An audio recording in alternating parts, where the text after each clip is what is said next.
O tópico do próximo capítulo: aprovações para tomada de decisões não são necessárias, não poderá ser implementado a menos que você já tenha abordado os tópicos dos capítulos anteriores. Supondo que você tenha feito o trabalho de base, o próximo capítulo sem dúvida aumentará a inovação, a velocidade e a satisfação dos funcionários em toda a empresa. Agora, elimine mais controles. 6. Aprovações para tomada de decisões não são necessárias. Em 2004, ainda éramos exclusivamente uma empresa de DVDs por correio, e Ted Sarandos era responsável pela compra de todos os DVDs. Ele decidia se deveríamos encomendar 60 ou 600 cópias de um novo filme. Esses DVDs seriam enviados aos nossos clientes. Certa vez, foi lançado um novo filme sobre alienígenas e Ted achou que seria um sucesso. Ele e eu estávamos tomando um café enquanto ele trabalhava em seu pedido, então Ted me perguntou: quantas cópias você acha que devemos pedir? Respondi: acho que não vai fazer sucesso. Compre algumas. Um mês depois, havia uma louca demanda por aquele filme e estávamos sem cópias no estoque. Perguntei: por que você não comprou mais desse filme de alienígenas, Ted? Porque você me disse para não comprar, protestou ele. Foi quando comecei a entender os perigos da pirâmide padrão de tomada de decisões. Sou o chefe e tenho opiniões fortes que compartilho livremente, mas não sou a melhor pessoa para decidir quantos filmes encomendar nem para tomar uma série de outras decisões diárias críticas. Na Netflix. Eu disse a ele: Ted, seu trabalho não é tentar me agradar ou se decidir por aquilo que você acha que eu aprovaria, e sim fazer o que é certo para os negócios. Você não tem permissão para me deixar jogar esta empresa em um buraco. Na maioria das empresas, o chefe está lá para aprovar ou não as decisões dos funcionários. Essa é uma maneira infalível de limitar a inovação e desacelerar o crescimento. Na Netflix, enfatizamos que não há problema em discordar de seu gestor e implementar uma ideia da qual ele não gostou. Não queremos que as pessoas deixem de lado uma ótima ideia apenas porque o gestor não a enxerga dessa forma. É por isso que dizemos na Netflix: não tente agradar ao seu chefe. Procure fazer o melhor para a empresa. Existe toda uma mitologia sobre CEOs e outros líderes seniors envolvidos em tal grau nos detalhes das empresas que seus produtos ou serviços se tornam incríveis. A lenda sobre Steve Jobs diz que seu microgerenciamento tornou o iPhone um ótimo produto. Os chefes das principais redes e estúdios de cinema às vezes tomam muitas decisões sobre o conteúdo criativo de seus projetos. Alguns executivos chegam até a se chamar de nanogerentes. É claro que, na maioria das empresas, mesmo naquelas cujos líderes não intervêm em cada questão mínima, os funcionários buscam tomar a decisão que o chefe provavelmente apoiará. A noção popular é que, já que o chefe chegou ao patamar mais alto, ele sabe mais. Se você valoriza sua carreira e não deseja ser acusado de insubordinação, é bom ouvir atentamente o que ele acha melhor e seguir esse curso de ação. Não imitamos esses modelos de gerenciamento de cima para baixo porque acreditamos que somos mais rápidos e inovadores quando os funcionários de toda a empresa tomam as próprias decisões. Na Netflix, nos esforçamos para desenvolver a tomada de decisões em toda a empresa e nos orgulhamos da reduzida quantidade de decisões que é tomada pela equipe sênior de gestão. Há algum tempo, Sheryl Sandberg, do Facebook, passou um dia me acompanhando no trabalho. Ela participou de todas as minhas reuniões coletivas e individuais. É algo que faço de vez em quando com outros executivos do Vale do Silício, para que possamos aprender observando uns aos outros em ação. Depois, Quando Cheryl e eu comentamos a experiência, ela disse: o mais incrível foi acompanhá-lo o dia inteiro e ver que você não tomou nenhuma decisão. Eu me senti ótimo porque é exatamente o que buscamos. Nosso modelo de distribuição do processo decisório se tornou um fundamento de nossa cultura e uma das principais razões pelas quais crescemos e inovamos com tanta rapidez. Quando começamos a trabalhar neste livro, perguntei como Reed encontraria tempo para colaborar. Ele respondeu: eu consigo disponibilizar a quantidade de tempo que você achar necessária. Fiquei surpresa. Dada a taxa de crescimento da Netflix, não estaria ele mais do que sobrecarregado. No entanto, Reed acredita tão profundamente na distribuição do processo decisório que, segundo seu modelo, um céu só faz bem seu trabalho se não está ocupado. A distribuição do processo decisório só pode funcionar com alta densidade de talento e nível incomum de transparência organizacional. Sem esses elementos, toda a premissa vai por água abaixo. Quando essas bases estiverem estabelecidas, você estará pronto para eliminar não apenas controles simbólicos, como controle de férias, mas também aqueles que têm o poder de aumentar drasticamente a velocidade da inovação em seus negócios. Paolo Lorenzoni, especialista em marketing que trabalhou para a Sky Italia antes de ingressar na Netflix em Amsterdã, demonstra o princípio comparando seu antigo local de trabalho com o novo. A Sky é o único distribuidor de Game of Thrones na Itália.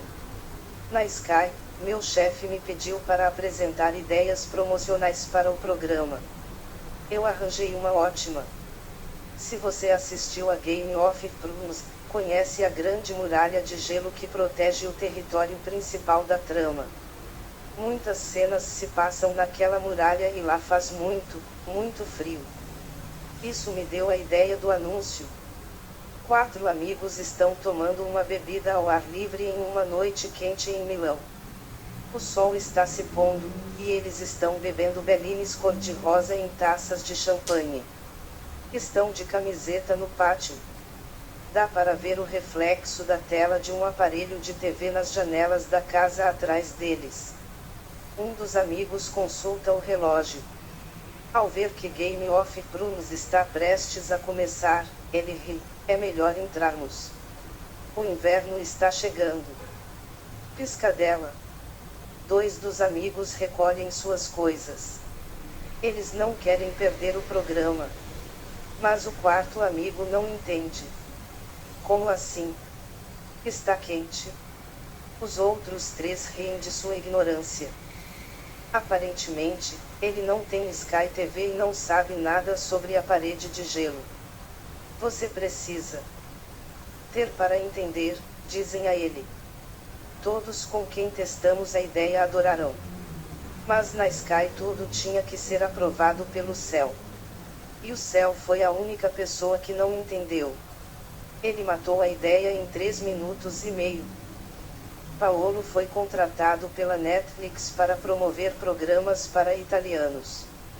Narcos, o famoso original da Netflix, era uma série que ele tinha certeza de que seria um grande sucesso. É a história do traficante colombiano Pablo Escobar. Pablo é elegante e tem o cabelo penteado à la anos 1980 e um bigode denso. Apesar de todas as coisas deploráveis que ele faz, você se pega torcendo por ele, explica Paolo. Os italianos que adoram programas sobre a máfia iam amar a série. Durante dezenas de noites insones em meu apartamento, desenvolvi um plano de como envolver toda a Itália.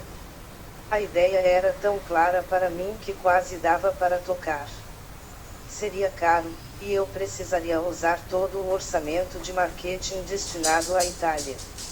Mas Paolo se perguntou se o novo chefe, o vice-presidente de marketing, Gerry West, um americano que morava em Singapura, concordaria com a ideia. Será que ele conseguiria aprovação para seguir em frente? Gerry estava a caminho de Amsterdã. Eu tinha passado semanas envolvido com aquela proposta e, se ele a derrubasse, teria sido tudo em vão. Trabalhei segunda, terça e quarta, dia e noite, escrevendo o argumento mais convincente que fui capaz de colocar no papel. Ao meio-dia de quinta-feira, coloquei o texto em um e-mail endereçado a Gerê. Antes de enviar o e-mail, sussurrei para o computador: por favor, que Gerê diga sim. No dia da reunião, eu estava tão nervoso que precisei colocar as mãos nos bolsos para impedir que tremessem. Mas Gerê passou a maior parte do tempo falando sobre desafios de contratação. Eu mal conseguia ouvir, de tão estressado que estava. Respirei profundamente e me adiantei. Gerê, quero ter certeza de que teremos tempo para discutir minha proposta para Narcos. Paolo não acreditou na resposta de Gerê. Você gostaria de discutir alguns elementos? A decisão é sua, Paolo. Há algo que eu possa fazer para ajudar? Foi um daqueles momentos de eureka, é isso. Na Netflix, se você compartilha todo o contexto de sua decisão, já fez o trabalho de base. Você não precisa de aprovação. Depende de você. Você decide. As pessoas desejam e prosperam em empregos que lhes dão controle sobre as próprias decisões. Desde a década de 1980, a literatura de administração está repleta de instruções sobre como delegar mais e capacitar os funcionários a se capacitarem. O raciocínio é exatamente o que ouvimos de Paolo. Conforme ganham mais controle sobre os próprios projetos, as pessoas se sentem mais donas daquilo e mais motivadas a dar o melhor de si.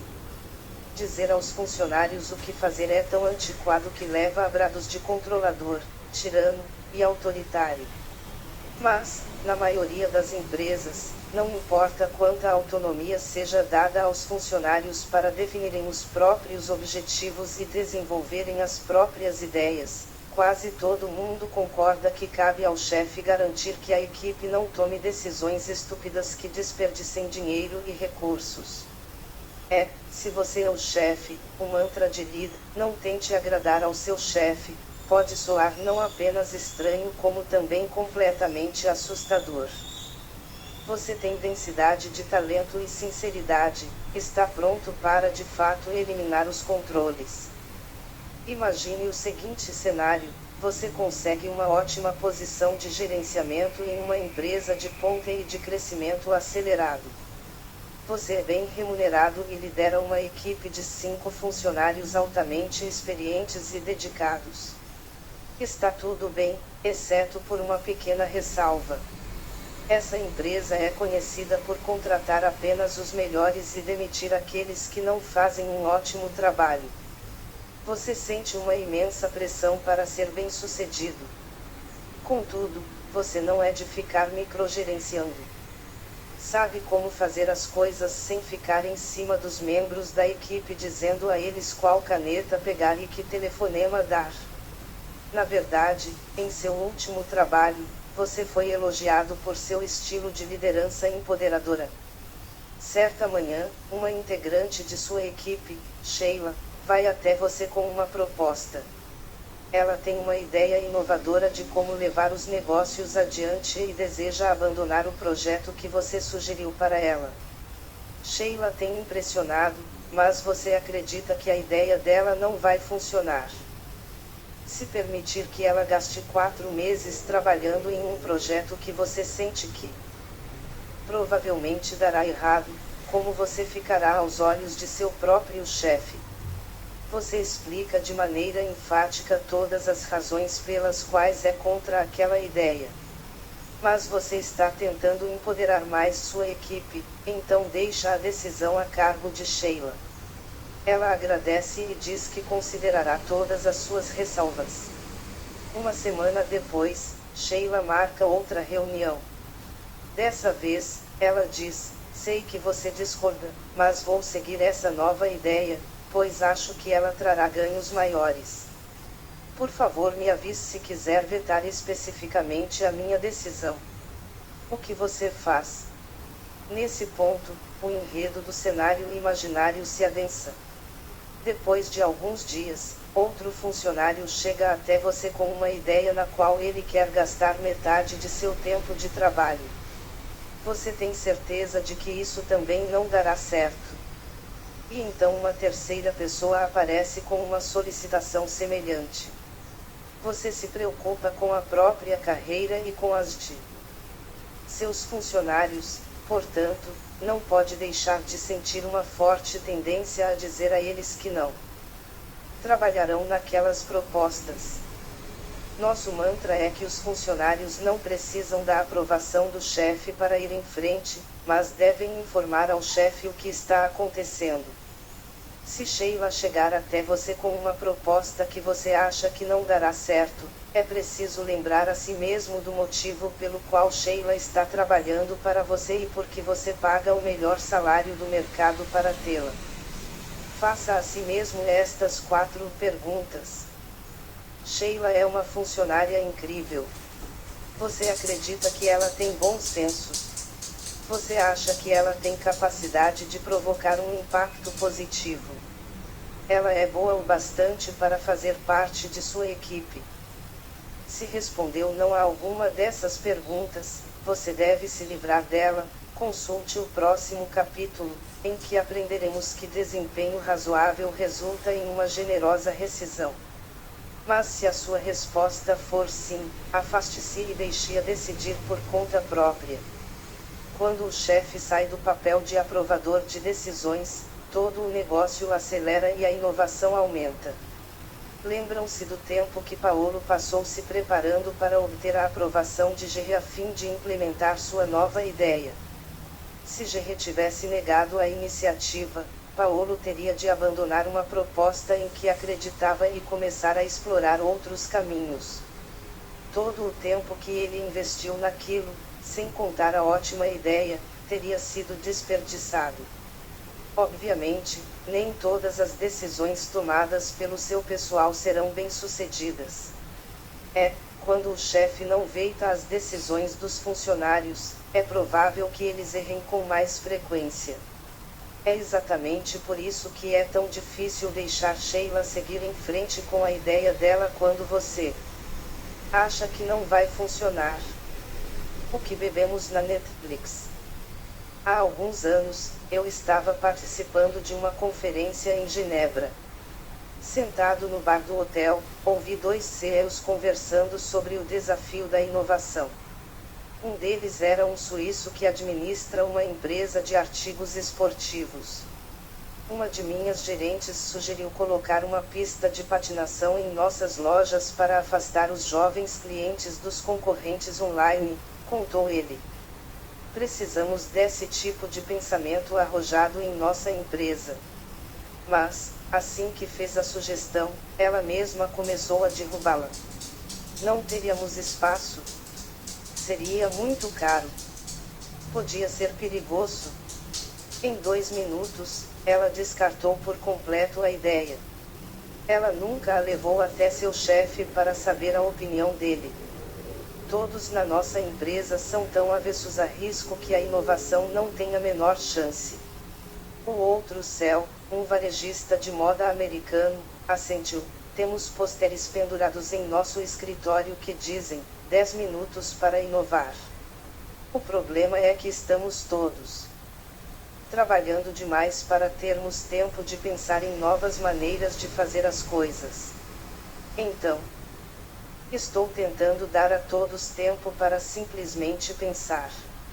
Estamos para colocar em prática as sextas-feiras da inovação, quando, um dia por mês, todos os funcionários não farão outra coisa além de ter grandes ideias. Trabalhamos o dia inteiro no mundo do Google, compramos coisas na Amazon, ouvimos música no Spotify, fazemos viagens de Uber até apartamentos do Airbnb. Passamos a noite vendo algo na Netflix. Mas não conseguimos descobrir como essas empresas do Vale do Silício se movem tão rápido e inovam com tanta agilidade. Seja lá o que eles bebem na Netflix, concluiu, é o que precisamos beber. Foi engraçado ouvir aquilo. O que estamos bebendo na Netflix? Nossos funcionários são bons, mas, assim que entram na empresa, estão tão preocupados em minimizar os erros quanto a mulher da ideia da pista de patinação. Não temos sextas-feiras nem limas de inovação. E nossos funcionários estão ocupados, tão ocupados quanto aquele cara do varejo de moda. A diferença é a liberdade de decisão que oferecemos. Se seus funcionários forem excelentes e você lhes der liberdade para implementarem as ideias brilhantes em que acreditam, a inovação vai acontecer. A Netflix não opera em um mercado crítico para a segurança, como medicina ou energia nuclear. Em algumas indústrias, a prevenção de erros é essencial. Mas nós estamos em um mercado criativo. Nossa grande ameaça a longo prazo não é cometer um erro, e sim a falta de inovação. Nosso risco é não ter ideias criativas de como entreter nossos clientes, portanto, nos tornarmos irrelevantes. Se você espera mais inovação em sua equipe, ensine os funcionários a procurarem maneiras de impulsionar os negócios, e não de agradar aos chefes. Treine sua equipe para desafiar os gestores da mesma forma que Sheila fez. Sei que você discorda, mas vou seguir essa nova ideia porque acho que ela trará ganhos maiores. Por favor, me avise se quiser vetar especificamente a minha decisão.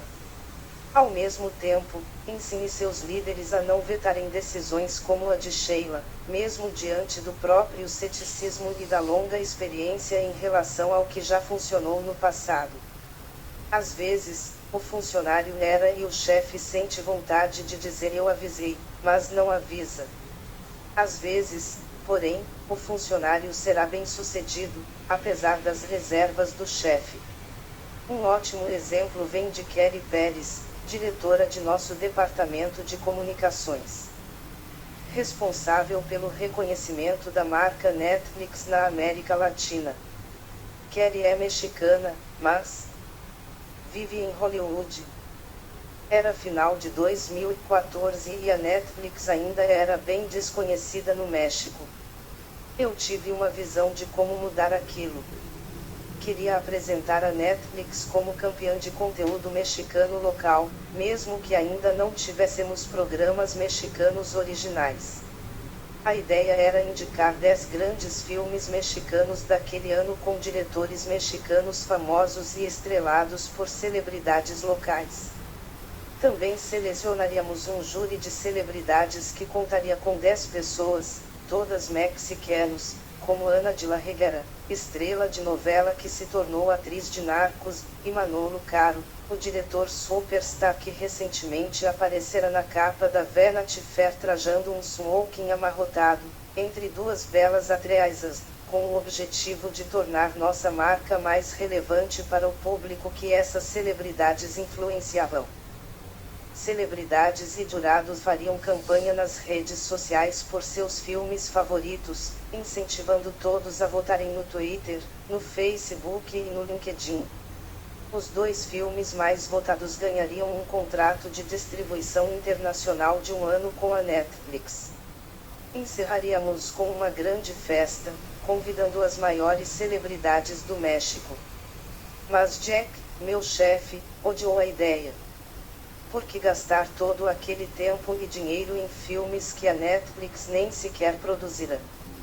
Pior ainda, tentamos algo parecido no Brasil, em parceria com festivais de cinema, e não tivemos nenhum avanço real. Jack declarou publicamente em reuniões que, se dependesse dele, jamais faríamos aquilo. Mas eu acreditava na ideia. Estava pronta para fazer essa aposta e, se falhasse, assumir a responsabilidade. Ouvi as preocupações de Jack atentamente e decidi trabalhar com influenciadores e fornecedores locais em vez de festivais de cinema, para evitar uma repetição do fiasco no Brasil. É claro que é assustador ir em frente quando você sabe que seu chefe pensa que você está tomando uma decisão ruim. Minhas preocupações revelaram-se inúteis. As coletivas de imprensa nos eventos de lançamento e encerramento do concurso ficaram lotadas de repórteres, e o Twitter bombou com a votação nas semanas que antecederam o evento. O júri de celebridades divulgou intensivamente a mensagem via Facebook e Twitter. Produtores, diretores e atores também lançaram as próprias campanhas, posicionando o prêmio Netflix como uma plataforma vital para a indústria cinematográfica independente mexicana. Ana de la Reguera @ de la Reguera item 4 mar 2015 Jogo da Velha Prêmio Netflix. México. Entra a premionetflix.com para votar y apoiará o cine independente mexicano. Milhares de pessoas votaram. Foi um momento crucial para nós. De repente, todos conheciam a marca Netflix. Soube que o evento fora um sucesso na festa de premiação, quando influenciadores de alto nível chegaram, incluindo a filha do presidente mexicano Enrique Peña Nieto e, em seguida, uma das atrizes mexicanas mais famosas do mundo, Kate Del Castillo, trazida em um avião particular providenciado por ninguém menos que meu, não mais reticente, chefe.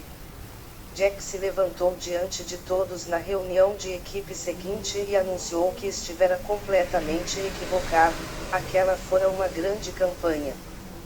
Para incentivar funcionários como Kerry e gestores como Jack a direcionarem suas mentes para a experimentação, usamos a metáfora das apostas.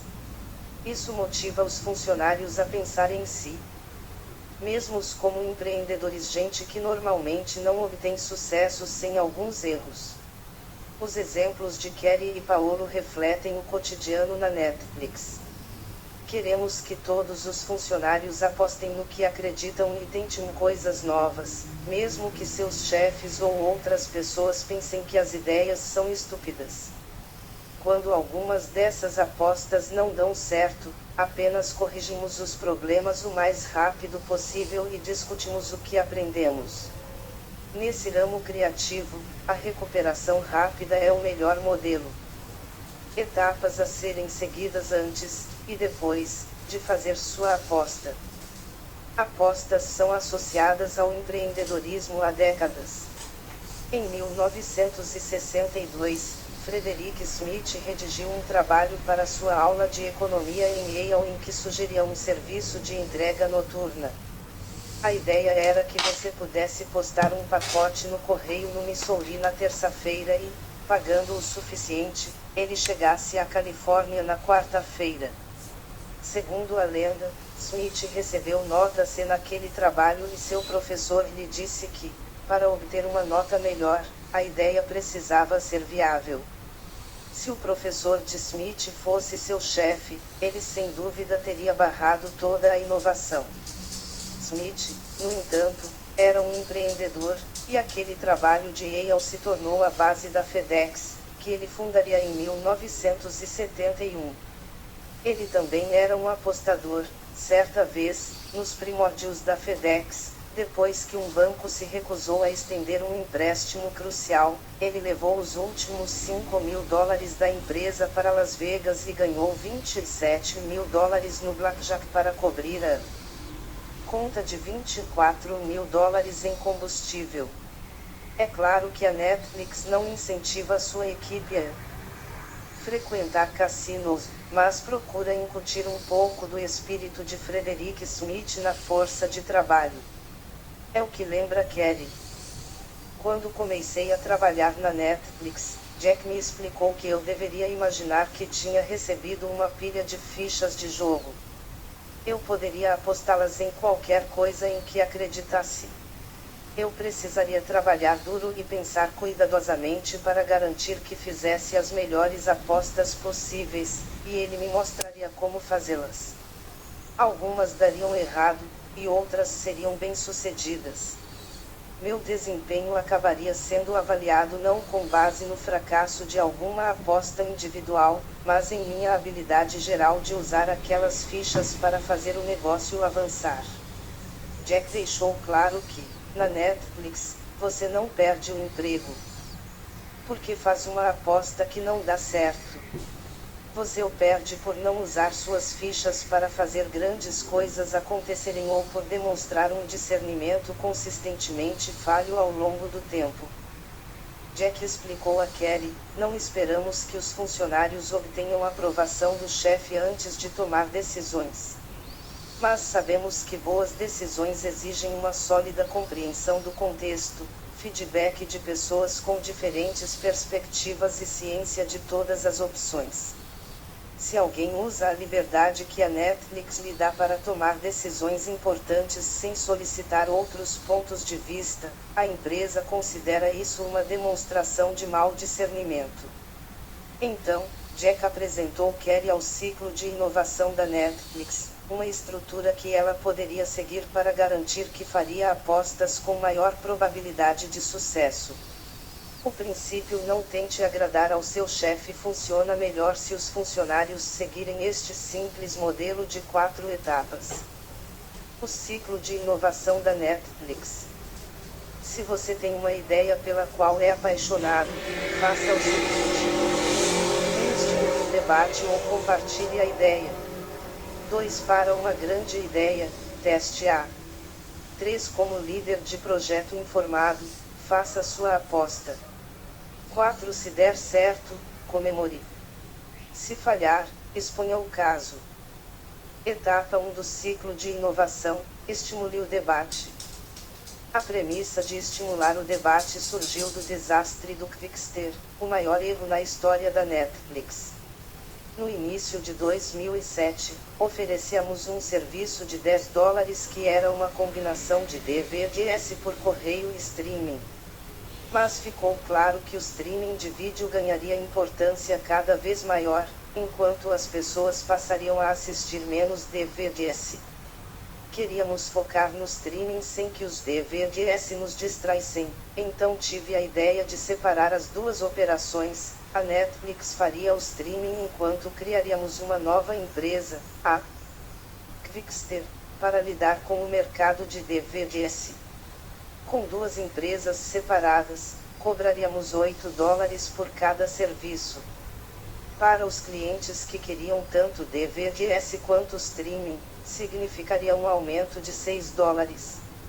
O novo acordo permitiria que a Netflix se concentrasse na construção da empresa do futuro sem ser sobrecarregada pela logística de envio de DVDs, que era nosso passado. O anúncio provocou uma revolta entre os clientes. O novo modelo não apenas era muito mais caro, como também significava que os clientes tinham que gerenciar 2 sites e 2 assinaturas em vez de uma só. Nos trimestres seguintes, perdemos milhões de assinantes e o valor de nossas ações caiu mais de 75%. Tudo o que construímos parecia estar desabando devido à minha decisão ruim. Foi o ponto mais baixo de minha carreira. Definitivamente não é uma experiência que eu queira repetir. Eu estava tão estressado quando me desculpei em um vídeo no YouTube que o Saturday Night Live fez piada a respeito. Mas aquela humilhação foi uma chacoalhada valiosa, já que, depois do caos, dezenas de chefes de equipes e vice-presidentes da Netflix começaram a se apresentar para dizer que não acreditavam na ideia. Um deles falou: eu sabia que seria um desastre, mas pensei Lig está sempre certo, então me calei. Um cara de finanças concordou: achamos que era loucura, porque sabíamos que grande parcela dos clientes pagava os $10, mas nem usava o serviço de DVDs. Por querido, tomaria uma decisão que faria a Netflix perder dinheiro. Mas todos os outros pareciam concordar com a ideia, então também concordamos. Outro gestor comentou: eu sempre odiei o nome Quickster, mas ninguém mais reclamou, então também não reclamei. Por fim, um vice-presidente me disse: você é tão intenso quando acredita em algo, Reed, que senti que não me daria ouvidos. Eu deveria ter me deitado nos trilhos gritando que achava que aquilo não daria certo. Mas não me deitei. A cultura Netflix estava enviando ao nosso pessoal a mensagem de que, apesar de toda a Nossa conversa sobre sinceridade, as diferenças de opinião nem sempre eram bem-vindas. Foi quando adicionamos um novo elemento à nossa cultura. Agora dizemos que discordar de uma ideia e não expressar tal discordância é desleal com a Netflix. Ao omitir sua opinião, você está implicitamente optando por não ajudar a empresa. Porque todos ficaram calados quando viram Reed comandando o navio em direção à tempestade do Quickster. Parte do motivo é o nosso desejo humano natural de conformidade. Há um vídeo engraçado, estilo câmera escondida, que mostra 3 atores em um elevador, de costas para a porta, com o rosto voltado para os fundos. Uma mulher entra no elevador e, a princípio, parece confusa. Porque aquelas pessoas estão viradas para o lado errado. Mas então, devagar, embora obviamente ache estranho o que eles estão fazendo, ela também começa a se virar. Os seres humanos se sentem muito mais confortáveis quando acompanham o rebanho. Em muitos aspectos da vida, isso não é ruim. Mas pode nos levar a aceitar ou mesmo apoiar ativamente uma ideia que nosso instinto ou experiência nos diz que é loucura. Outra parte do motivo é que Reed é o fundador e o céu da empresa. Isso torna as coisas ainda mais complicadas, porque seguir nossos líderes e aprender com eles também é uma ideia profundamente arraigada em todos nós. No livro Fora de Série Outliers, de Malcolm Gladwell, aprendemos sobre uma equipe da Coreia que, por querer demonstrar respeito pela autoridade do piloto principal, se absteve de informá-lo que havia um problema durante um dos voos, o que acarretou um grande acidente de avião. Essa tendência é humana. Passados alguns meses após a crise da Quickster, ao fim de uma longa semana de retiro da equipe executiva, todos se sentaram em círculo e se revezaram expondo suas reflexões sobre o que haviam aprendido. Jessica Neal, na época vice-presidente de recursos humanos e que hoje comanda o departamento, lembra, Reed foi o último e começou a chorar, falando sobre o quanto ele se sentia mal por ter colocado a empresa na situação que colocara, o quanto aprendera e quão grato se sentia por continuarmos com ele. Foi um momento muito emocionante, algo que provavelmente não acontece com a maioria dos CEOs de outras empresas. Não posso tomar as melhores decisões possíveis sem que tenha recebido sugestões de muitas pessoas. É por isso que agora eu e todo mundo na Netflix buscamos ativamente diferentes pontos de vista antes de tomarmos qualquer decisão importante. Nós estimulamos o debate. Normalmente, evitamos estabelecer uma quantidade excessiva de processos na Netflix, mas esse princípio específico é tão importante que desenvolvemos diversos sistemas para garantir que o debate seja levado em conta. Se você é um funcionário da Netflix com uma proposta, você redige um memorando compartilhado explicando a ideia e convida dezenas de colegas a darem opinião. Eles deixarão comentários na margem do documento, e todos podem ver. Basta dar uma olhada nos comentários para perceber uma variedade de pontos de vista de apoio e discordância. Como exemplo, veja o memorando a seguir, que discute os downloads do Android Smart. Uma ideia mais agressiva é unir os botões Minha Lista e Smart Download. Dado que tanto o Minha Lista quanto o Downloads conceitualmente tratam de salvar algo para assistir depois, poderia um comando adicionar à Minha Lista acionar o Smart Download. Esse recurso poderia ser aplicado entre dispositivos. Por exemplo, viu algo em que ficou interessado hoje à noite enquanto navega pela Netflix em sua Smart TV. Acrescente à Minha Lista e aquilo será baixado em seu telefone, pronto para ser assistido de manhã a caminho do trabalho. Vamos explorar essas ideias em futuras reuniões de estratégia. Se tiver ideias próprias, por favor acrescente-as abaixo. Ideias.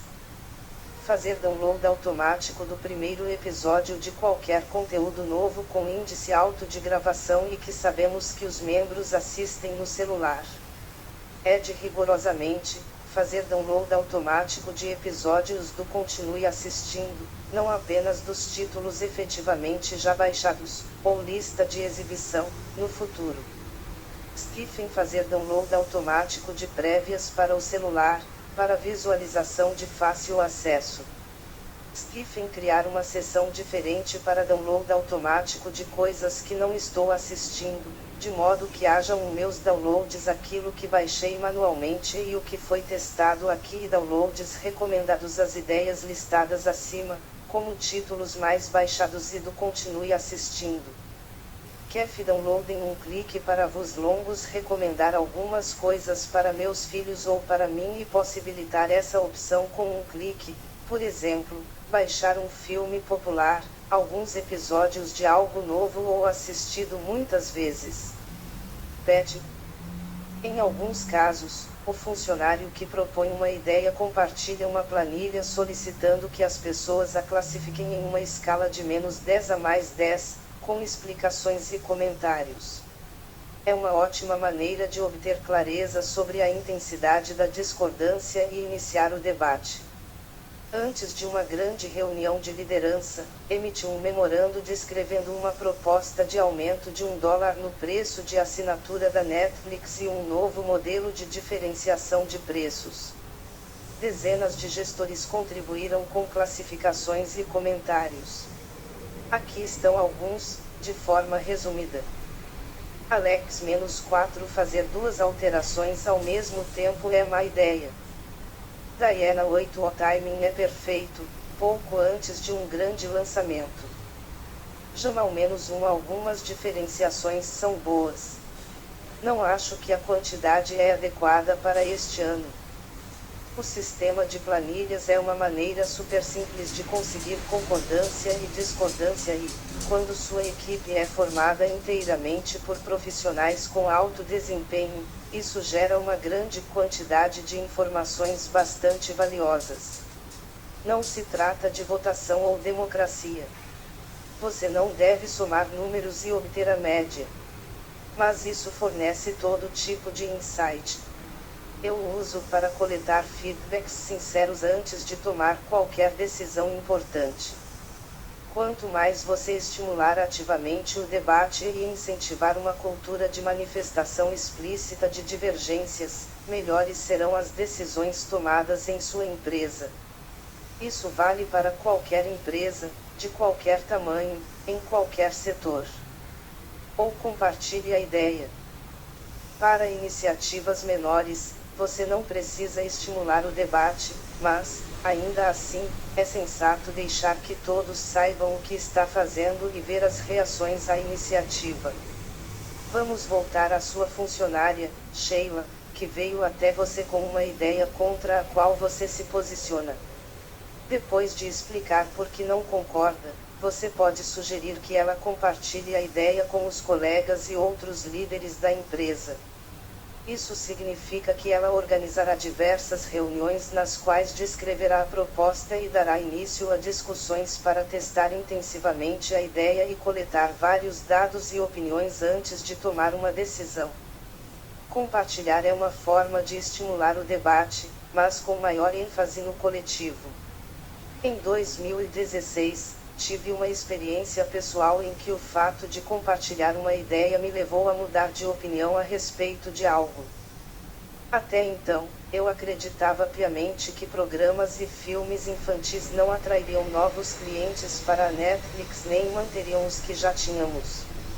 Quem assina a Netflix para assistir a programas infantis?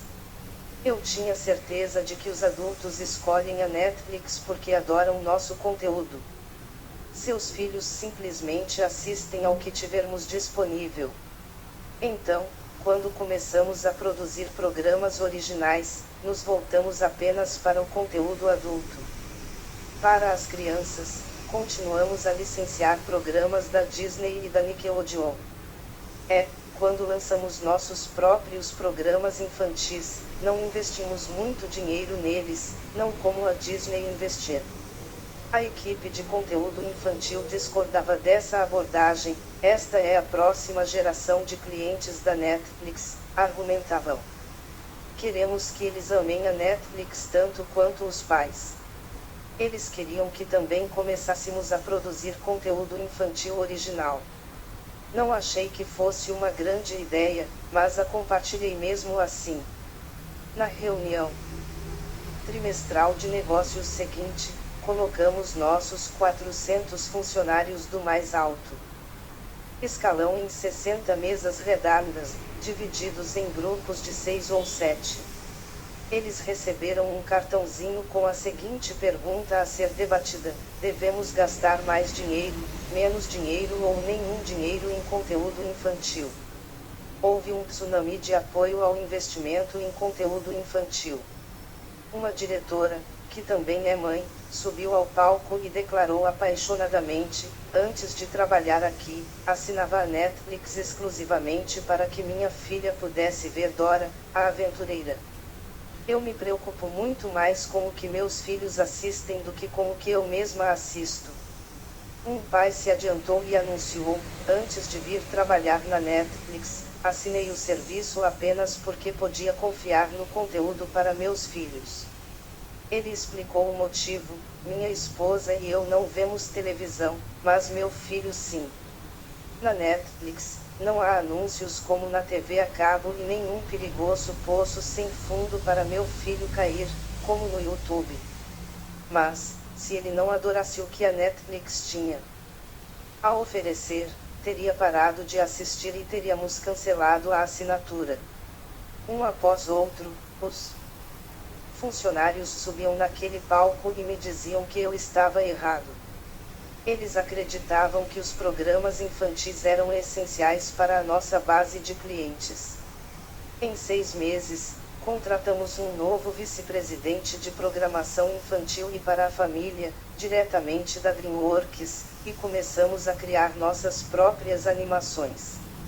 Depois de 2 anos, triplicamos a grade infantil e, em 2018, fomos indicados a 3 Emmys por nossos originais Alexa e Kate, Fuller House e Desventuras em Série. Até o momento, conquistamos mais de 12 de Emmys para programas infantis como Sr. Peabody e Sherman Show e Caçadores de Drulas, Contos da Arcádia. Se eu não tivesse tirado um tempo para compartilhar a ideia, nada disso teria acontecido. Etapa 2 do ciclo de inovação: para uma grande ideia. Teste A. As empresas mais bem-sucedidas fazem todo tipo de teste para descobrir como e por que os clientes se comportam do modo como se comportam, e os resultados desses testes em geral influenciam a estratégia da empresa. Na Netflix, a grande diferença é que os testes ocorrem mesmo quando as lideranças são contrárias à iniciativa. A história por trás da Netflix e os downloads é um claro exemplo disso. Em 2015, se você fosse pegar um avião e quisesse assistir ao seu programa favorito da Netflix durante a viagem, ficaria frustrado. Não havia como baixar o conteúdo no telefone ou em qualquer outro dispositivo. A Netflix era toda em streaming ao vivo pela internet. Se você não tinha internet, não tinha Netflix. A Amazon Prime oferecia a opção de download, assim como o YouTube em alguns países, então o assunto estava em alta na Netflix. Neil Hunt, Chief Product Officer da época, era contra a oferta de downloads. Seria um projeto grande e demorado e desviaria da missão principal de melhorar o streaming, mesmo em conexões ruins. Além disso, a internet ficaria mais rápida e onipresente, de modo que o recurso se tornaria menos útil a cada mês. Na imprensa britânica pode ser encontrada uma explicação de Neil sobre como o download acrescenta uma complexidade considerável à sua vida. Você precisa lembrar que quer fazer o download daquilo. Não será instantâneo, você precisará ter espaço de armazenamento em seu dispositivo, precisará gerenciá-lo, e não tenho certeza de que as pessoas estejam realmente dispostas a fazer isso ou que valha a pena oferecer esse nível de complexidade. Neil não era o único contra os downloads. Durante as reuniões de funcionários, Reed era questionado com frequência sobre a ausência do recurso. Aqui estão suas respostas às perguntas em um documento de 2015, acessível a todos os funcionários da Netflix. Pergunta de funcionário: agora que outros serviços estão aumentando os downloads offline, você acha que o fato de a Netflix se recusar a oferecer esse serviço terá um impacto negativo na qualidade percebida da marca? Resposta de Reed: não. Em breve, anunciaremos nossos primeiros acordos com companhias aéreas para oferecer streaming via Wi-Fi gratuito de todo o conteúdo da Netflix. Estamos concentrados no streaming e, à medida que a internet se expande, para aviões etc., o desejo do consumidor por downloads desaparecerá. Nossos concorrentes ficarão empacados por anos por apoiarem o uso de downloads, que estará em declínio. Terminaremos muito à frente deles na percepção de qualidade da marca nesse quesito. Pergunta de funcionário: há um comentário anterior neste documento sobre não oferecer recursos de download e exibição devido aos custos de conteúdo. Não poderíamos adquirir apenas os direitos dos melhores programas e filmes e só oferecê-los aos clientes mais importantes? Resposta de Reed: acreditamos que, com o tempo, o streaming chegará a todos os lugares, inclusive aviões. As complexidades da experiência do usuário no que se refere a downloads são materiais para um caso de uso de 1%, por isso estamos evitando essa abordagem. Decidimos optar pela utilidade em detrimento da complexidade. Os maiorais, Neil e Reed, eram pública e particularmente contrários à ideia. Na maioria das empresas, esse seria o fim da discussão. Mas Todd Yerlin, vice-presidente de produtos, que trabalhava para Neil, tinha suas dúvidas. Ele discutiu com Zack Chernell, pesquisador sênior de experiência do usuário, sobre a execução de alguns testes para descobrir se as afirmações de Neil e Reed eram precisas. Eis como Zack se lembra: eu pensei, Neil e Reed são contra essa ideia. Será que podemos testá-la? Em qualquer um de meus empregos anteriores, essa não teria sido uma boa jogada. Mas a tradição da Netflix fala de funcionários de nível inferior realizando coisas incríveis diante da oposição hierárquica. Com isso em mente, fui adiante. O conteúdo do YouTube não estava disponível para download nos Estados Unidos, mas estava em alguns lugares como Índia e Sudeste Asiático. Isso era interessante porque a Netflix se preparava para uma expansão internacional maciça em janeiro de 2016, e esses países seriam muito importantes para nós. Decidimos realizar entrevistas na Índia e na Alemanha para descobrir qual porcentagem de clientes usava o recurso de download. Na Índia, entrevistamos usuários do YouTube; na Alemanha, usuários do Vativer, uma plataforma alemã semelhante; e nos Estados Unidos, falamos com usuários da Amazon Prime, que já oferecia downloads. De acordo com nossas descobertas, de 15 a 20% dos usuários da Amazon Prime nos Estados Unidos usavam a função de download. Isso era muito maior do que o 1% estimado por Reed, embora claramente fosse uma minoria de clientes. Na Índia, nossa pesquisa revelou que mais de 70% dos consumidores do YouTube usavam a função de download. Esse número era enorme.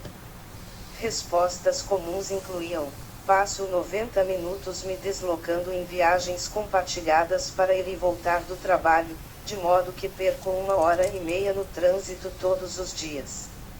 O streaming por celular não é rápido o bastante em Hyderabad, então faço download de tudo o que vejo. Outro caso: inédito nos Estados Unidos, a internet no meu escritório é rápida o suficiente para o streaming, mas na minha casa não. Então, baixo todos os meus programas no escritório e assisto em casa à noite. Os alemães não têm os problemas de trânsito nem precisam percorrer as mesmas distâncias de casa ao trabalho. Mas lá a internet também não é tão onipresente e confiável quanto nos Estados Unidos. Quando assisto a um programa na minha cozinha, ele pausa de poucos em poucos minutos para carregar, explicou um alemão, então eu faço o download dele na sala, onde a internet é mais rápida, para assistir enquanto estou cozinhando. A Alemanha ficou num ponto intermediário entre os Estados Unidos e a Índia. Zack levou suas descobertas até o chefe, Adrian Lanusse, que levou isso ao chefe, Todd Yellin, que levou ao próprio chefe, Neil Hunt, que levou a seu chefe, Reed, que concordou que ele e Neil estavam errados. Em face de sua expansão internacional, era melhor a Netflix começar a trabalhar na função dos downloads. Deixe-me esclarecer, conclui Zack, eu não sou ninguém na empresa. Sou apenas um pesquisador. No entanto, fui capaz de me opor a uma opinião forte e declarada publicamente por cabeças de liderança, para estimular o interesse por esse recurso. Isso é a Netflix. Agora, a Netflix fornece a opção de download. Etapa 3 do ciclo de inovação. Como líder de projeto informado, faça sua aposta. Estimule o debate. Compartilhe a ideia. Teste A. Isso parece muito com determinação de consenso, mas não é. Com a determinação de consenso, o grupo decide, na Netflix, uma pessoa entrará em contato com colegas relevantes, mas não precisará do consentimento de ninguém para seguir em frente. Nosso ciclo de inovação em 4 etapas é uma tomada de decisão individual com contribuições. Para cada decisão importante, há sempre um líder de projeto informado evidente. Essa pessoa tem total liberdade de decisão. No cenário de Erin, Sheila é a líder de projeto informada. Não cabe ao seu chefe ou a nenhum de seus colegas decidir. Ela coleta opiniões e escolhe por conta própria. Então, ela é a única responsável pelo resultado. Em 2004, a diretora de marketing Leslie Kilgore introduziu uma prática para enfatizar que o líder de projeto informado é o único responsável pela decisão. Na maioria das empresas, todos os contratos importantes são assinados por alguém do alto escalão. Com o incentivo de Leslie, uma de suas funcionárias, Camille, começou a assinar todos os contratos de mídia dos quais ela era a líder de projeto informada. Certo dia, nosso consultor jurídico foi até Leslie e disse: "Você não assinou esse contrato enorme com a Disney. Porque o nome de Camille está aqui?" Leslie respondeu: "A pessoa que está completamente mergulhada no contrato precisa ser a que assume a autoria e assina o contrato, não um chefe de função ou um vice-presidente. Isso tira a responsabilidade da pessoa que deve ser responsável pelo projeto. É claro que eu também vejo esses contratos. Mas Camille está orgulhosa do que conseguiu realizar. Isso é coisa dela, não minha. Ela está psicologicamente envolvida, e quero mantê-la assim. Não vou me apropriar da autoria dela colocando meu nome no contrato." Leslie estava certa, e hoje seguimos seu exemplo em toda a Netflix. Na Netflix, você não precisa de autorização dos gestores para nada. Se você é o líder de projeto informado, assuma a autoria e assine o documento você mesmo. Quando você lê sobre liberdade com responsabilidade na Netflix, é fácil se perder na adorável ideia de liberdade sem considerar adequadamente o peso que a acompanha, da responsabilidade. Ser o líder de projeto informado e assinar os próprios contratos é um exemplo disso. Embora Reed certamente não pretenda induzir medo e ansiedade em sua força de trabalho, a liberdade com responsabilidade funciona em parte porque as pessoas sentem o ônus da responsabilidade que advém da liberdade e se esforçam mais nesse sentido. Entre as muitas pessoas que me falaram sobre as pressões de assinar os próprios contratos está Omarson Costa, um dos primeiros funcionários da Netflix Brasil. Sua história trata de seus dias iniciais na empresa, quando ele era diretor de desenvolvimento de negócios. Eu estava na Netflix havia apenas algumas semanas quando recebi um e-mail do departamento jurídico, que dizia: Omarson, você tem autoridade para assinar contratos e acordos para a Netflix no Brasil.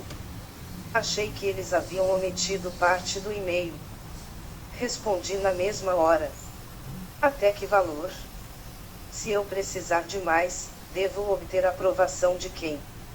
A resposta foi: o limite é o seu bom senso. Não entendi. Eles estavam dizendo que eu podia assinar contratos de milhões de dólares. Como eles podiam conceder tanto poder a um funcionário na América Latina que eles conheciam havia apenas algumas semanas? Fiquei surpreso e aterrorizado. Eles confiavam em mim, de modo que meu bom senso precisava ser muito aguçado e minhas decisões, impecavelmente pesquisadas. Eu tomaria decisões pelo meu chefe, pelo chefe do meu chefe, pelo chefe do meu chefe e por toda a Netflix, por conta própria, sem necessidade de aprovações. Senti um misto de responsabilidade e medo como nunca tinha sentido. Essa sensação me levou a trabalhar, mais do que em qualquer outro momento da minha vida, para garantir que cada contrato que eu assinasse fosse uma bênção para toda a empresa. O sentimento de responsabilidade dos funcionários da Netflix muitas vezes é intenso. Diego Évalos, diretor de originais internacionais, não sabia o que estava por vir quando, após sair do Yahoo, ingressou no escritório da Netflix em Beverly Hills em 2014. Eu era novo na Netflix, e meu chefe me pediu para finalizar a aquisição de um filme que estávamos comprando por 3 milhões de dólares. No Yahoo, até mesmo um compromisso de 50 mil dólares exigia a assinatura do diretor financeiro ou do conselho geral. Mesmo em um cargo de diretor no Yahoo, nunca assinei nenhum contrato. Eu tinha todas as negociações esquematizadas, mas quando meu chefe disse assine você mesmo, me senti atormentado pela ansiedade.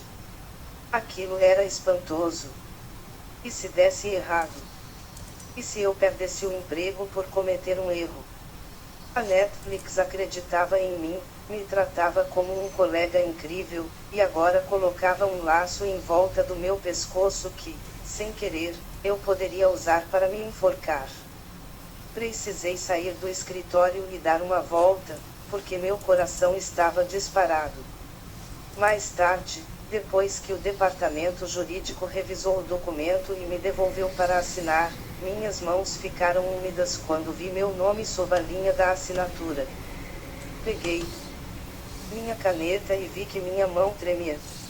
Eu não conseguia acreditar que estavam me dando tamanha responsabilidade. De algum modo, ao mesmo tempo, também me senti liberto. Um dos motivos pelos quais deixei o Yahoo foi o fato de não me sentir dono de nada ali. Mesmo sendo autor de uma ideia ou de uma iniciativa, quando ela finalmente era aprovada por todo mundo e mais um pouco, não parecia mais minha. Se ela desse errado, eu diria, bem, outras 30 pessoas concordaram. Não é culpa minha. Levei cerca de 6 meses para me acostumar com isso na Netflix. Aprendi que a perfeição não importa. O que importa é avançar com rapidez e aprender com o que estamos fazendo. Estou em um lugar onde posso assumir a responsabilidade por minhas próprias decisões. Eu me preparei por toda a minha carreira para isso. Recentemente, assinei um contrato multinível no valor de 100 milhões de dólares e isso não me parece mais assustador. Parece ótimo. Muitas vezes, pessoas talentosas acham libertador serem o líder de projeto informado e muitas se juntam à Netflix por conta dessa liberdade. Outras, como Diego, acham mais assustador do que confortável. Nesse caso, as pessoas aprendem a se ajustar ou partem para a próxima. Etapa 4 do ciclo de inovação: se der certo, comemore. Se falhar, exponha o caso. Se a iniciativa de Sheila for bem sucedida, deixe claro o quão contente você está. Pode dar um tapinha nas costas dela, oferecer uma taça de champanhe ou levar a equipe inteira para jantar. A forma como vão comemorar fica a seu critério. A única coisa que você deve fazer é demonstrar, de preferência em público, que está satisfeito por ela ter ido em frente apesar das dúvidas que você teve, e oferecer um claro "você estava certa. Eu estava errado", para mostrar a todos os funcionários que não há problema em ir contra a opinião do chefe. Se a iniciativa de Sheila falhar, a maneira como você, o chefe, responde é ainda mais crítica. Após um fracasso, todos estarão atentos para ver o que você fará. Uma possível reação seria punir, repreender ou envergonhar Sheila. Em 800 a.C., os comerciantes gregos cujas empresas fracassavam eram forçados a se sentar no mercado com uma cesta sobre a cabeça. Na França do século XVII, os empresários falidos eram denunciados em praça pública e, se não quisessem ir direto para a cadeia, teriam de suportar a vergonha de usar uma boina verde toda vez que saíssem em público. Nas empresas atuais, as pessoas tendem a ser mais discretas com relação ao fracasso. Como chefe, você pode olhar para Sheila de lado, suspirar e sussurrar: "Bem, eu sabia que isso aconteceria."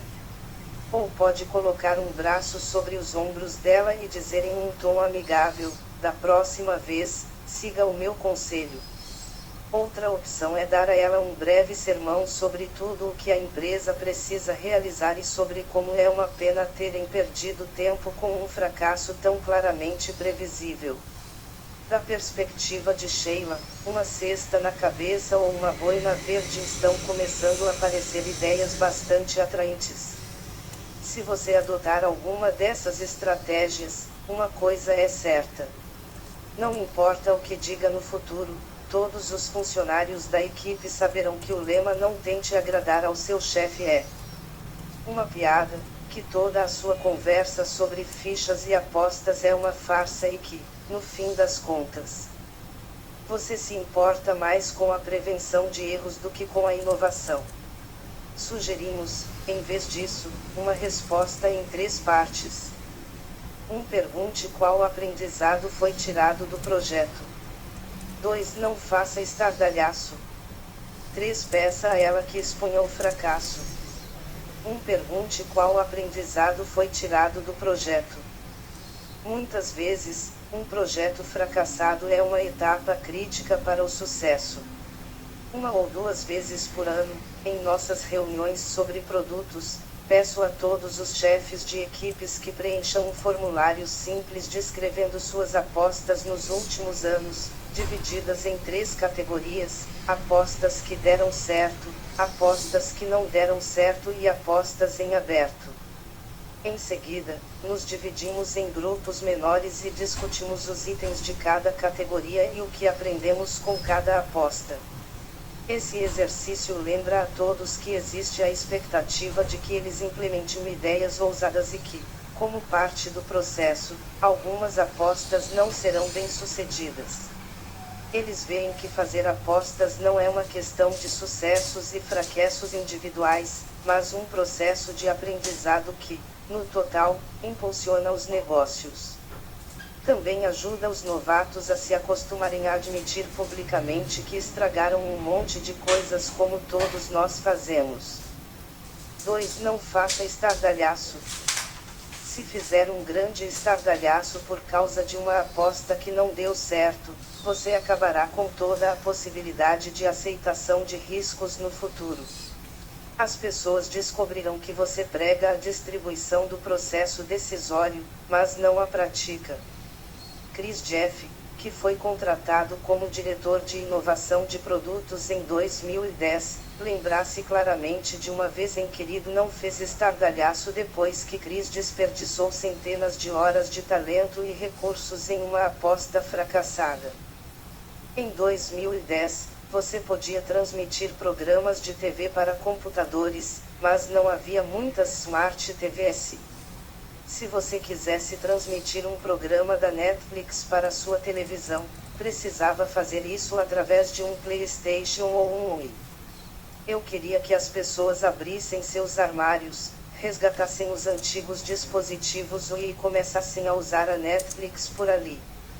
Isso traria a internet para a sala de estar de uma maneira que a maioria de nossos clientes jamais experimentara. Decidi usar uma equipe de designers e engenheiros meus para melhorar a interface da Netflix no Wii. Até então, a interface era super básica. Sob minha supervisão, a equipe dedicou milhares de horas ao desenvolvimento de algo mais complexo e, eu acreditava, mais atraente para os usuários. Eles trabalharam nisso em tempo integral por mais de um ano. Chamamos o projeto de Explorer. Após a conclusão, testamos a nova interface com 200 mil usuários da Netflix. As notícias que recebemos acabaram comigo. A nova interface levava os consumidores a usarem menos os recursos no Wii. Achamos que devia ser algum bug no sistema, então verificamos tudo e voltamos a testar. Mesma coisa. Os usuários preferiam a versão original, mais básica. Eu ainda era muito novo na Netflix.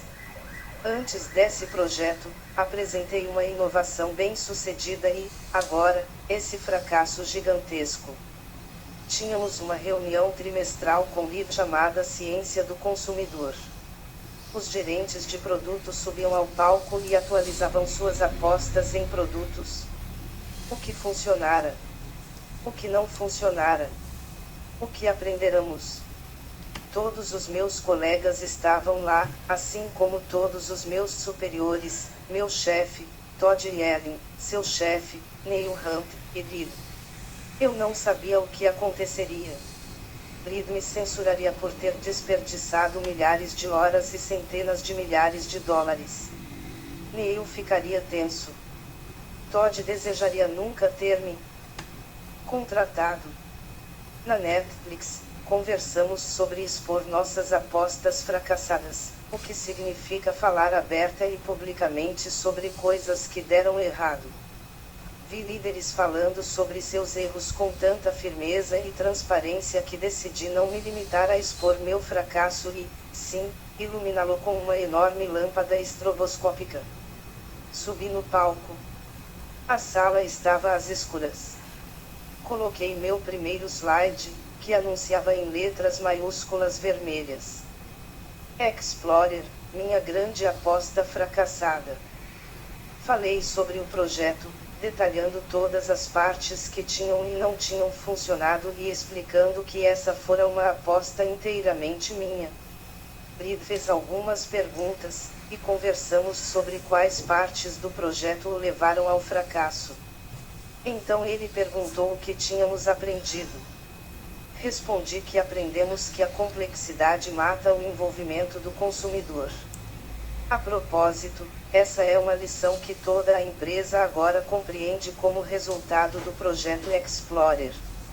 Isso é interessante. Vamos nos lembrar disso, concluiu Reed. Bem, terminamos com esse projeto. O que temos a seguir? 18 meses depois, após alguns projetos bem-sucedidos, Chris foi promovido a vice-presidente de inovação de produtos. A reação de Reed é o único tipo de resposta da liderança que incentiva o pensamento inovador. Quando uma aposta fracassa, o gestor deve ter o cuidado de expressar interesse nas lições aprendidas, mas não condenar. Todos naquela sala saíram dali com duas mensagens principais em mente. A primeira é que, se você fizer uma aposta e ela fracassar, Reed perguntará o que você aprendeu com isso. Segundo, se você tentar algo grande e não der certo, ninguém gritará com você e você não perderá o emprego. 3. Peça a ela que exponha o fracasso. Se você fizer uma aposta e falhar, é importante falar aberta e frequentemente sobre o ocorrido. Se você é o chefe, deixe claro que espera que todas as apostas fracassadas sejam detalhadas em público. Chris poderia ter varrido o fracasso para debaixo do tapete, culpado outra pessoa ou ficado na defensiva e apontado erros alheios. Em vez disso, demonstrou grande coragem e capacidade de liderança ao abordar de frente a aposta fracassada. Ao fazer isso, ele ajudou não apenas a si mesmo, mas a toda a Netflix. É fundamental que seus funcionários ouçam continuamente as apostas fracassadas dos demais, para que se sintam motivados a fazerem apostas, que, é claro, podem fracassar, eles mesmos. Você não pode ter uma cultura de inovação se não conseguir isso. Na Netflix, tentamos expor com clareza todas as apostas fracassadas. Incentivamos os funcionários a escreverem memorandos públicos explicando com sinceridade o que aconteceu, seguidos por uma descrição das lições aprendidas. Segue aqui um exemplo resumido de um desses memorandos. Por acaso, também foi escrito por Chris Jeff, mas vários anos depois, em 2016, sobre outro projeto que não deu certo, chamado Memento.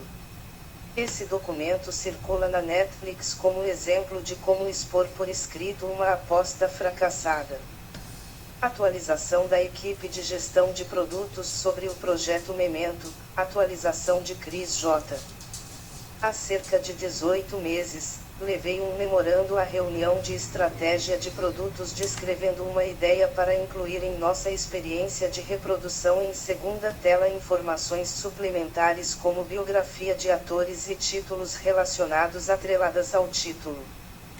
Após um debate vibrante, decidi dar início ao projeto. Seguimos em frente construindo a experiência Memento para sistemas Android. Esse projeto demorou mais de um ano para ficar pronto. Em setembro passado, tínhamos uma versão de lançamento com a qual fizemos um pequeno teste. Em fevereiro, concluí que não devíamos mais seguir com o projeto, e dessa forma o encerramos. É importante destacar que a decisão de levar o Memento para frente e de continuar investindo nele foi exclusivamente minha. O resultado e o custo resultantes são de minha total responsabilidade. Investir nisso por mais de um ano e então decidir não lançar a funcionalidade desperdiçou tempo e recursos, mas também serviu como aprendizado. Algumas de minhas conclusões. Levar esse projeto adiante representou um custo de oportunidade real que, como resultado, nos atrasou em importantes inovações para dispositivos móveis. Esse foi um grande erro de liderança e concentração de minha parte. Eu deveria ter considerado com mais cuidado a limitada habilidade de receber insights da pequena população que faz uso da segunda tela. Acho que pensei que cresceria. Eu deveria ter considerado com mais seriedade a sugestão feita na primeira reunião de estratégia de que Darwin seria uma melhor plataforma de teste para essa ideia. Isso é um lembrete para eu me manter aberto à possibilidade de desafiar minhas próprias noções preconcebidas. Quando decidi seguir com o projeto após a reunião de estratégia de produtos, eu deveria ter voltado com um memorando para debater cautelosamente a noção de lançamento, considerando os entraves. Isso foi feito em desacordo com o modo como abordamos a inovação de produtos, e não é como fazemos as coisas por aqui. Enquanto desenvolvia o projeto, eu deveria ter me dado conta de seu valor decrescente e o encerrado há meses.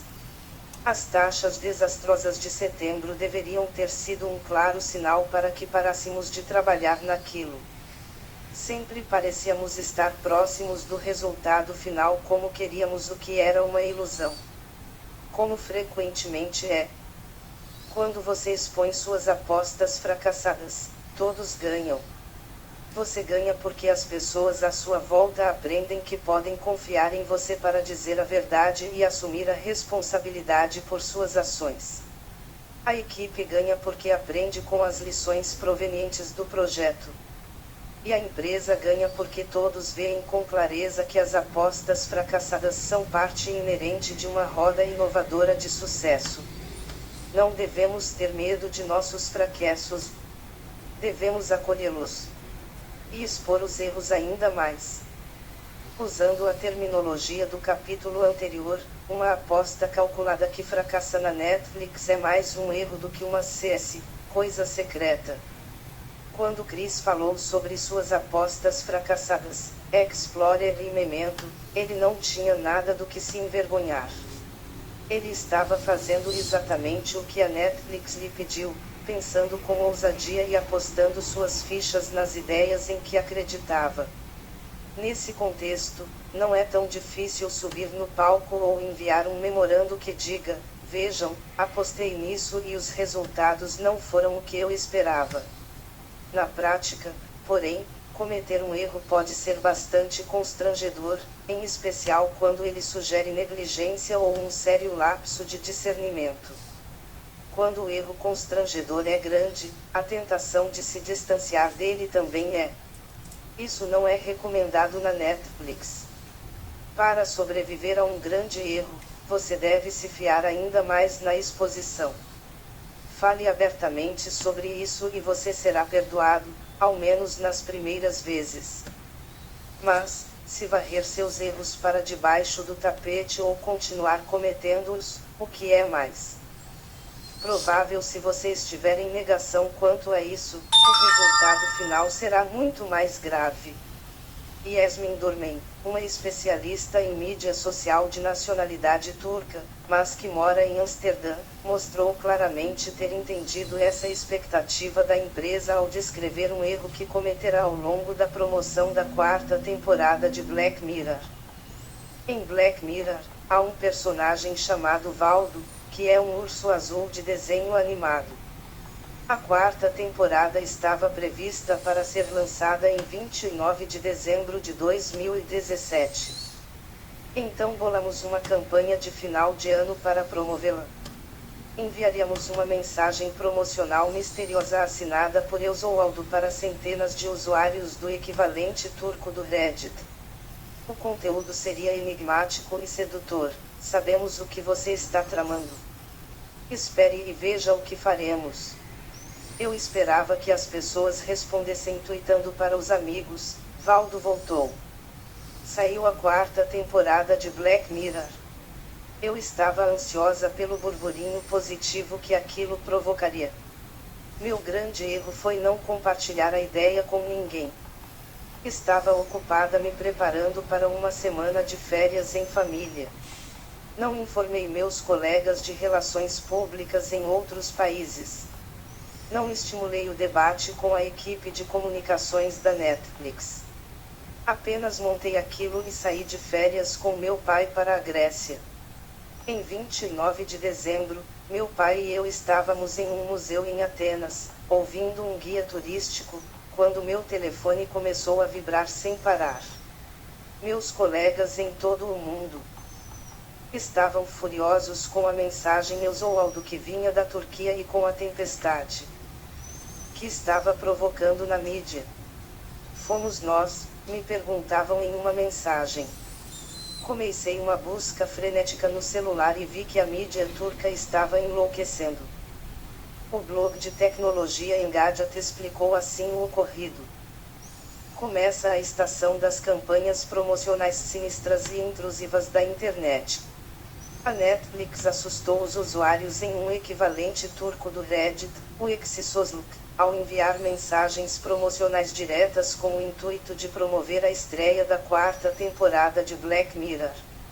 A mensagem de Eusóaldo, uma referência a The Valdo Moment, episódio da segunda temporada da série, chegou no meio da noite e parecia quase uma ameaça. Sabemos o que você está tramando, dizia, espere e veja o que faremos.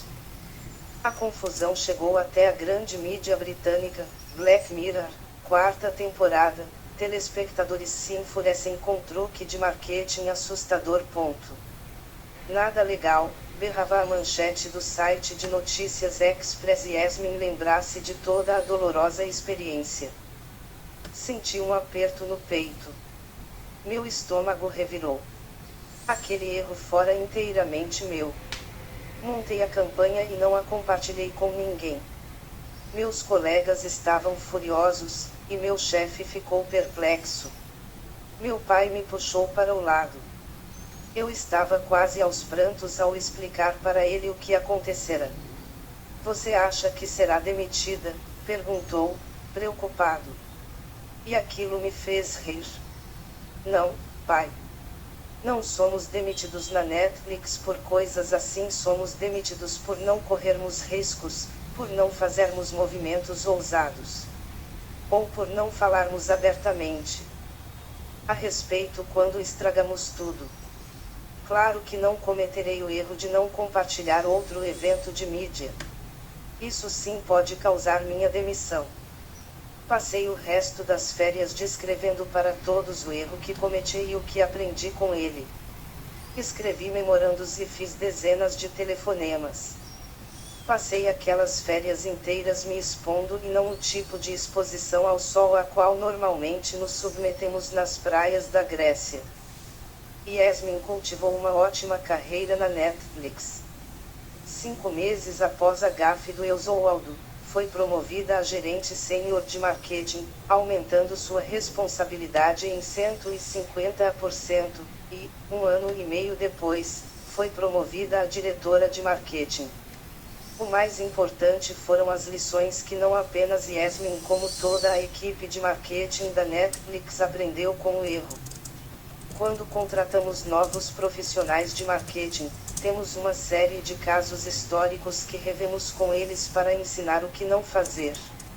A campanha de Black Mirror na Turquia é um de nossos casos favoritos e todos comentam a respeito, Yasmin explica. Ela demonstra com muita clareza a importância do compartilhamento e o que acontece quando você pula essa etapa. Mas também ajudou todos nós no marketing a lembrarmos que nosso objetivo na Netflix é criar momentos de alegria. Portanto, não crie uma campanha que seja um pouco horripilante. Não tente assustar o público para que ele assista aos nossos programas. Em vez disso, uma boa campanha deve ser emocionante, alegre e simplesmente divertida. O 6º ponto. Com uma alta densidade de talento e transparência organizacional firmemente estabelecida, é possível implementar um processo de tomada de decisão mais rápido e inovador. Seus funcionários poderão sonhar alto, testar suas ideias e fazer apostas nas quais acreditam, mesmo quando se opuserem àqueles hierarquicamente acima deles. Lições do capítulo 6. Em uma empresa rápida e inovadora, a autoria de decisões críticas e importantes deve ser distribuída pela força de trabalho em todos os níveis, e não alocada de acordo com o status hierárquico. Para que isso funcione, o líder deve ensinar à equipe o seguinte princípio da Netflix: não tente agradar ao seu chefe. Quando novos funcionários ingressarem na empresa, diga a eles que tem um punhado de fichas, metafóricas, com as quais podem fazer apostas. Algumas serão bem-sucedidas, outras fracassarão. O desempenho de um funcionário será julgado pelo resultado coletivo de suas apostas, não pelos resultados de um único caso. Para ajudar a equipe a fazer boas apostas, incentive o pessoal a estimular o debate, compartilhar a ideia e testar as grandes apostas. Ensine a seus funcionários que, quando uma aposta fracassar, eles devem expor isso abertamente. Rumo a uma cultura de liberdade com responsabilidade. Sua empresa agora recebe muitos benefícios advindos de uma cultura de liberdade com responsabilidade. Sua produtividade aumentou, você inova mais e seus funcionários estão mais felizes. Contudo, à medida que o negócio cresce, você pode achar difícil manter esses elementos culturais nos quais investiu com tanto zelo. Foi o que aconteceu conosco na Netflix. Entre 2002 e 2008, lançamos as bases da maioria dos aspectos descritos nos 6 primeiros capítulos deste livro. Contudo, quando dezenas de novos funcionários vindos de outras empresas começaram a se juntar a nós toda semana, tornou-se mais desafiador mudar a mentalidade das pessoas para que trabalhassem à maneira da Netflix. Por esse motivo, introduzimos um conjunto de técnicas que deveria ser utilizado por todos os gestores da empresa, a fim de garantir que os elementos fundamentais de densidade de talento, sinceridade e liberdade persistiriam apesar das mudanças e do crescimento. Essas técnicas são o tema da parte 3.